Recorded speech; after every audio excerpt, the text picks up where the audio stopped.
really want to know how long 30 minutes lasts, get on one of these things.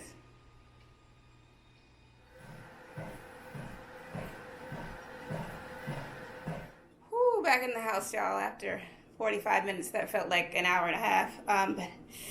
Whoo, my legs burn, but you know, it's what gym life is all about. But anyway, this week's video is going to be a compilation of recipes that I made and meals that I've made throughout the week.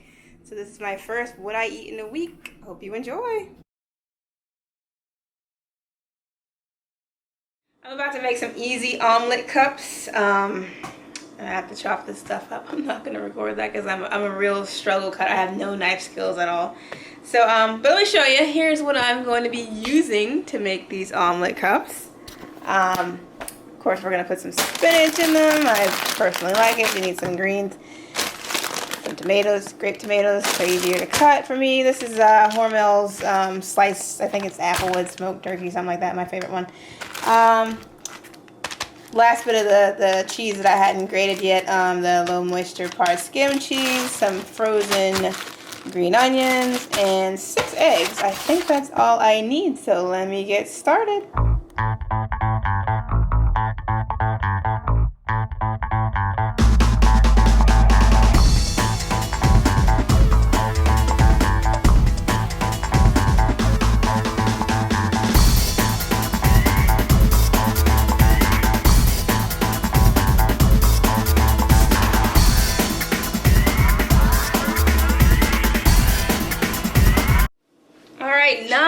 Nine whole eggs in here. So, you know.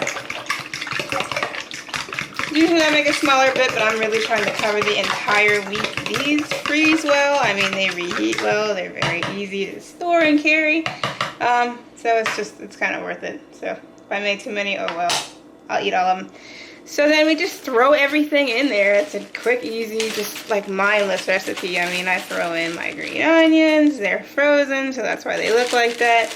Yeah, they smell amazing. I love onions. Yes.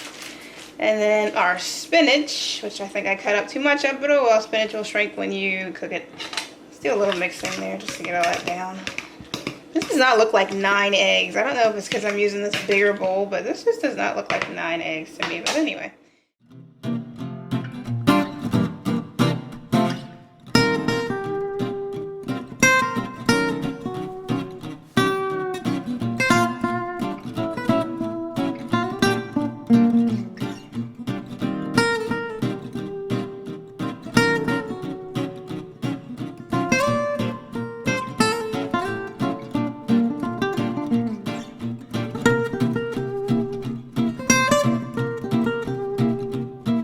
Just mix it all up really well. I mean, you know, make it look good. It's really, really thick. I've got my oven preheating on 385 at this point. I don't even know if it's supposed to be 385. I really just guess what the oven's going to be on every time I make this and just kind of sit around and eyeball it so that I don't burn them. And it works out just fine. You know what? I think I'm going to throw that last little bit of cheese in there because why not? We love cheese around here. There we go.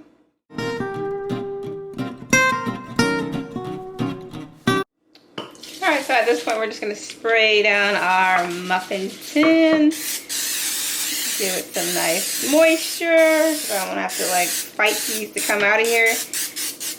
Good enough. And then you just fill up each different cup, pan, you know, muffin tin thing with the mixture.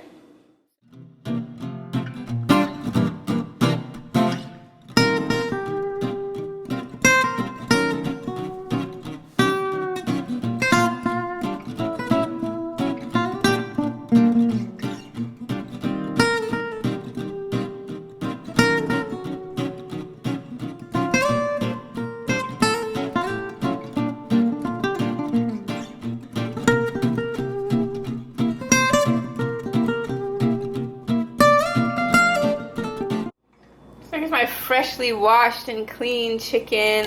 Yes, I clean my chicken in the sink. No, I know a lot of you guys don't think that's a good idea, but I have always done that.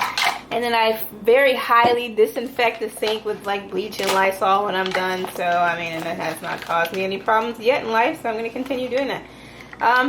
So what I'm using to season this chicken, once again, we're going to be putting barbecue sauce all over it, so we don't need a whole lot of seasoning, but some Himalayan pink salt, it's one I always use, and I'm also using something that I absolutely love.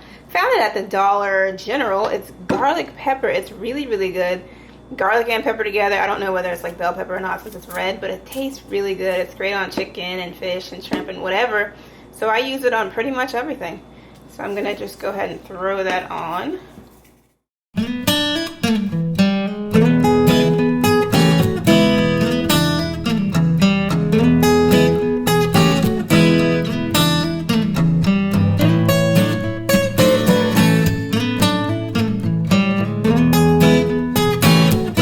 So there is my chicken all dressed and ready for the show. I think I actually kind of underestimated how thick or how much chicken was in those thinly sliced packs, because that's a lot of chicken. I mean, like, I don't have a huge crock pot. It's like a single size one, but it's like almost full.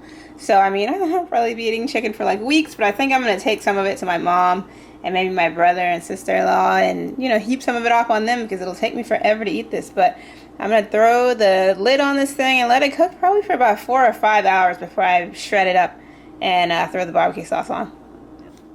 3 hours later. It is moving along fine. I actually should have started it. Wow, that was loud. I should have started it a whole lot earlier. I usually do this kind of thing on a Saturday, but I was really busy on Saturday. But it's cooking, coming along very well. It'll be about 2 more hours before I even start pulling this apart and throwing the barbecue sauce on. So it is 6:35 p.m. right now, and about 8:30 I'll go ahead and shred this up and throw on the barbecue sauce and maybe just let it cook and simmer a little while longer so that it's really good and really barbecue infused.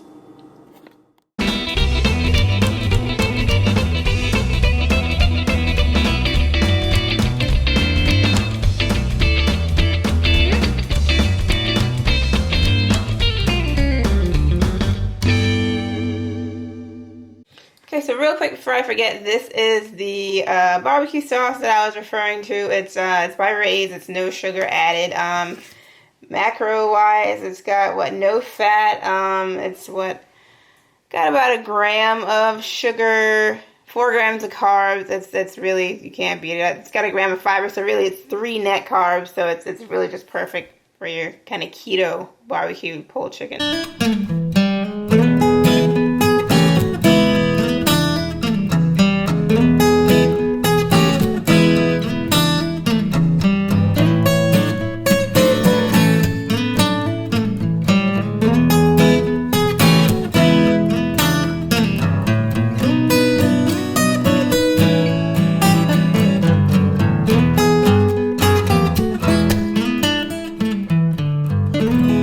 Making my favorite cauliflower crust pizza with chicken. Here's the ingredients I'm going to use today. Here's some shredded cheese done rather haphazardly by myself a day or 2 ago.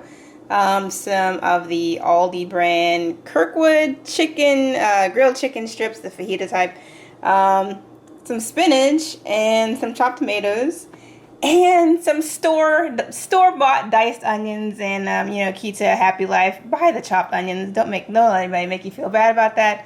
I don't ever chop onions myself. I can't stand it. Buy the chopped onions. And last but not least, my new favorite brand of cauliflower crust, the original Italian version. So let's get started. So first you want to preheat your oven to 375 or 400 according to the box's instructions, and then you want to spray down your pan, your pizza tin, with some kind of oil. I use the olive oil it's Aldi brand by Carolini. And of course you want to open up your pizza crust and slap it down on the pan. I probably should have done a short video on how to open this packaging because it drives me crazy. Alright, so this particular brand you have to preheat, or actually I should say cook for 10 minutes. So you actually have to cook the crust before you put the toppings on. I'm so glad that I actually read the instructions because I was not going to do that. So we're going to stick this in the oven and wait 10 minutes very impatiently.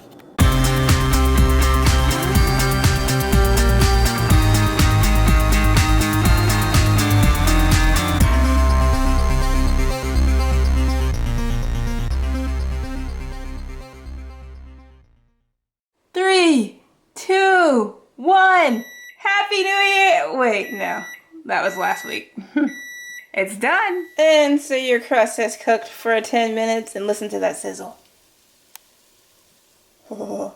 And believe it or not, we have to wait another few minutes for it to cool off. Ugh. And so first things first, we're gonna sauce this thing. Then time to top this baby. So low skim, part moisture, whatever they call it. Low moisture, part skim, you know what I mean. Cheese, chicken, spinach, and tomatoes. I'm gonna throw it all together here now.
Look who's done. Ha ha ha.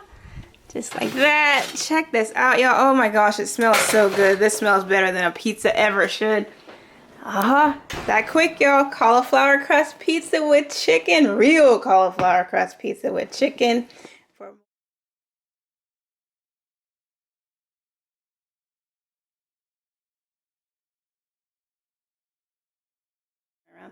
It is 9:15 a.m. and I'm about to make this chicken recipe that I refer to as Tuscan chicken. It's probably not the best name in the world, but whatever. It is chicken thighs and pesto rosso and Himalayan pink salt and garlic pepper. That's what I season it with. I don't know. Let me know. Anybody been having a problem finding pesto rosso here lately? I had to go to like 3 stores to find pesto rosso. This is one I had left over from the last time from Aldi's. I prefer buying it from Aldi because it's like $1.69, but I couldn't find any at Aldi. I actually found more at Harris Teeter, and they're like $4 a jar, and they're about the same size as this. But I managed to get buy one, get one free. So we're starting this recipe a little bit in. I already seasoned and marinated the chicken thighs with the pesto rosso. And I'm about to throw it in my crock pot. Alright, so our chicken is loaded in the crock pot, and I'm going to let this cook on high for like 4 hours total, but it'll be about 2 hours, and then I'm going to add the other ingredients to it.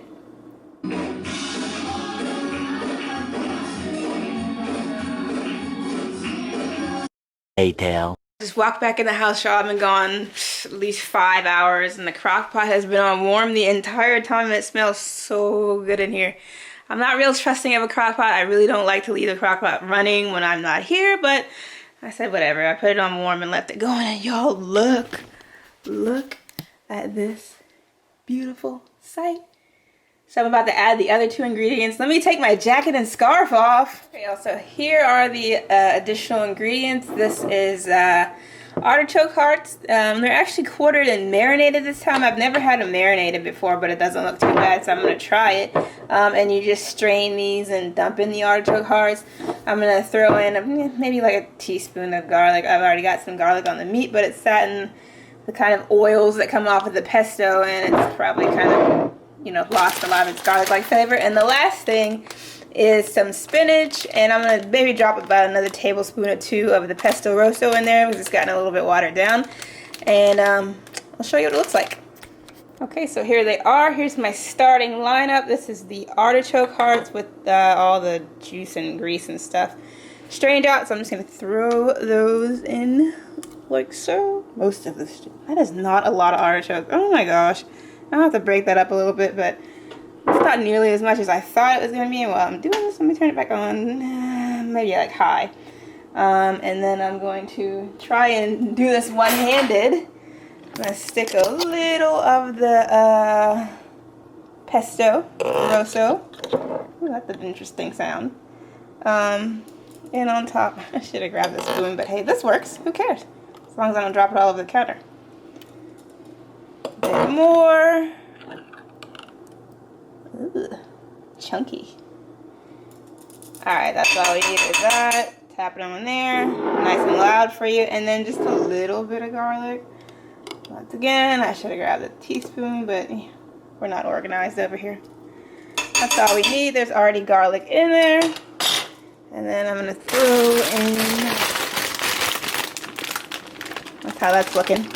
I have to chop up this artichoke hearts a little bit because there is like none in there. But I'm going to throw the whole rest of this bag of spinach in here. Alright, so the spinach is in there. I chopped up the artichoke hearts a little bit. It's still really not a whole lot of them. Don't be like me. Buy 2 little jars of artichoke hearts. There's not as much as you think in there. So I'm just going to stir it around to get the pesto on everything and kind of move the chicken off the bottom of the pot so that they won't continue to cook too much because they are pretty much done. This is really hard to do one-handed. Anyway. Kudos to all of you people who cook on YouTube and make it look like so great and so Food Networky. Mine is going to be forever be super unorganized and just kind of all over the place, but that's how we do on this channel. Organization is not my thing. So I'm going to continue to mix this up. This spinach is going to like shrink down to nearly nothing. I know you guys are like, wow, that's really just like a salad with a few pieces of chicken in it. No, the spinach is going to cook down to like nearly nothing, and you're going to be like, well, didn't you put spinach in there? Yeah, I did. It's just all gone. So yeah, this is how it's looking. It's going to cook probably like another hour and a half. Maybe another hour, 45 minutes. I'll come and check it. You know, I don't follow any cookbook recipes or anything like that. It's just kind of like something I do. So we'll check back on this in about an hour. So here is the beautiful finished project. Remember I told you that spinach was going to shrink down to nothing. It looks like I didn't even put any in there, but ooh, fogging up a little. But that's it. That's all. It's really easy. It's just a crock pot dump recipe. You literally just throw everything in. So once again, the ingredients were chicken thighs, or really any kind of chicken you want to put in there. I prefer the thighs. Spinach, pesto rosso, artichoke hearts. You can put sun-dried tomatoes in there, but I could not find any. I actually had to go to 3 different stores to find the pesto rosso. I usually get it from Aldi. I prefer to get it from there because it's $1.69 a jar, but I ended up only finding it at Harris Teeter. And I think their jars were like $4, but they were buy one, get one free, so I didn't freak out. But anyway, that's it. It's really, really good. I cooked all this, and I'm not even remotely hungry, but I'm going to meal prep it for the week. But that's all, y'all. This is my Tuscan chicken. I guess I'm going to call it Tuscan chicken. I'm not really sure yet. I might rename it. Y'all rename it for me. Put it down below. Anyway, that's it for this week. If you loved or liked or even were interested in this video, hit the subscribe button and hit a like and comment down below. Tell me what you think. And if you try this recipe, let me see it. Bye-bye.